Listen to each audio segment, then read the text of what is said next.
Hello students, welcome to our channel Shweta study point. Students, आज का हमारा टॉपिक है औद्योगिकरण। आज के हमारे इस वीडियो में हम औद्योगिकरण के विषय में जानेंगे। तो आइए जानते हैं इस विषय में। धन कमाना मनुष्य की एक प्रमुख क्रिया है। आजीविका जुटाने के लिए प्रकृति के साथ सतत संघर्ष करना ही मानव विकास की कहानी है। कहने का तात्पर्य यह है कि धन कमाना मनुष्य की एक प्रमुख क्रिया है। मनुष्य अपनी आजीविका कमाने के लिए अर्थात अपनी मूल आवश्यकताओं को पूरा करने के लिए सदैव संघर्षरत रहता है, अर्थात सदैव परिश्रम करता रहता है। प्रकृति के साथ सतत संघर्ष करना ही मानव विकास की कहानी है। मनुष्य आखेट, पशुपालन व मछली पकड़ने से प्रारंभ होकर धीरे धीरे औद्योगिक युग तक पहुंच गया है। कहने का तात्पर्य यह है कि मनुष्य अपनी आजीविका कमाने के लिए सदैव संघर्षरत रहता है, अर्थात सदैव परिश्रम करता रहता है। अपनी आजीविका जुटाने के लिए मनुष्य शुरू से ही संघर्षरत रहा है। प्राचीन काल में मनुष्य आखेट,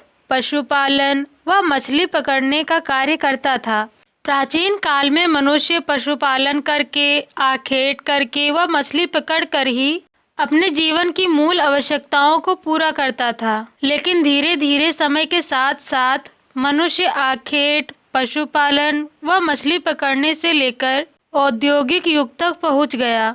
औद्योगिकरण दो शब्दों के मेल से बना है, उद्योग और करण। उद्योग का अर्थ कारखाने तथा करण का अर्थ है स्थापित करना। अतः इस प्रकार औद्योगिकरण का शाब्दिक अर्थ हुआ कारखाने स्थापित करना। औद्योगिकरण के विषय में और अधिक जानने के लिए आइए जानते हैं औद्योगिकरण की परिभाषाओं के विषय में। क्लार्क केर के अनुसार औद्योगिकरण से अभिप्राय एक ऐसी स्थिति से है जिसमें पहले का कृषक अथवा व्यापारिक समाज एक औद्योगिक समाज की दिशा की ओर परिवर्तित होने लगता है। दूसरे शब्दों में कहें तो क्लार्क केर औद्योगिकरण एक ऐसी स्थिति को मानते हैं जिसमें पहले का कृषक अर्थात किसान या फिर व्यापारिक समाज एक औद्योगिक समाज की दिशा की ओर परिवर्तित होने लगता है। कहने का तात्पर्य यह है कि एक व्यापारिक समाज एक औद्योगिक समाज में परिवर्तित होने लगता है। संयुक्त राष्ट्र संघ यूएनओ के अनुसार औद्योगिकरण से तात्पर्य बड़े बड़े उद्योग के विकास तथा छोटे और कुटीर उद्योग धंधों के स्थान पर बड़े पैमाने की मशीनों की व्यवस्था से है। औद्योगिकरण आर्थिक विकास की व्यापक प्रक्रिया का अंग मात्र है, जिसका उद्देश्य उत्पादन के साधनों की क्षमता में वृद्धि करके जनजीवन के स्तर को ऊंचा उठाना है। कहने का तात्पर्य यह है कि संयुक्त राष्ट्र संघ यूएनओ के अनुसार औद्योगिकरण से तात्पर्य बड़े बड़े उद्योगों के विकास तथा छोटे और कुटीर उद्योग धंधों के स्थान पर बड़े पैमाने की मशीनों की व्यवस्था करने से लगाया जाता है। दूसरे शब्दों में कहें तो औद्योगिकरण के अंतर्गत बड़े बड़े उद्योगों का विकास किया जाता है तथा छोटे और कुटीर उद्योग धंधों के स्थान पर बड़े पैमाने की मशीनों की व्यवस्था की जाती है, जिससे कि उत्पादन दर को बढ़ाया जा सके।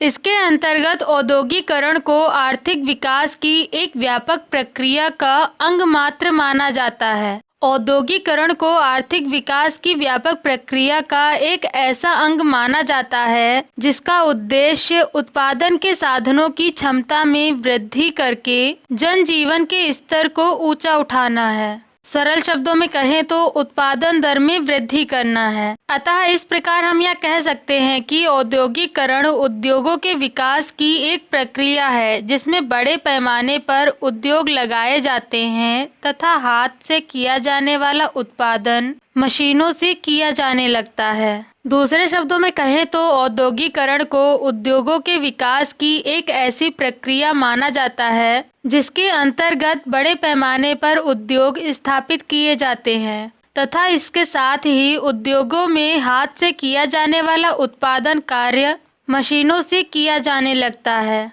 स्टूडेंट्स, ये थी जानकारी औद्योगिकरण के विषय में। अगर आपको मेरा वीडियो पसंद आया हो तो वीडियो को लाइक और शेयर जरूर करें, चैनल को सब्सक्राइब करना ना भूलें और साथ ही बेल आइकन को जरूर दबाएं, जिससे कि आपको मेरी आने वाली नई वीडियो की नोटिफिकेशंस मिल सके।